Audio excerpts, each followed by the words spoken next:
هو يا جماعة معلش، هو سؤال والله.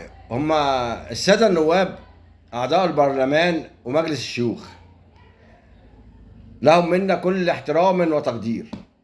لما بيطلعوا يقولوا إن الحكومة خدت قروض، والقروض دي الحكومة ضيعتها هباء منصورا، بتقولوا لنا احنا هو الحكومة لما خدت القروض مش المفروض إن أنتوا توافقوا؟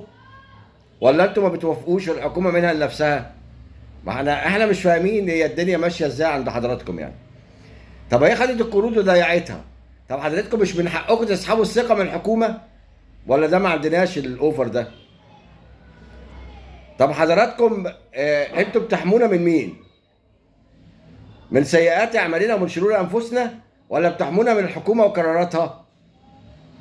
والله ده سؤال احنا عايزين نعرف، بس احنا وضعنا ايه بعد ما انتخبنا حضراتكم يعني؟ هل انتوا بتحمونا من الحكومة، ولا بتحمي الحكومة منا، ولا احنا مع مين؟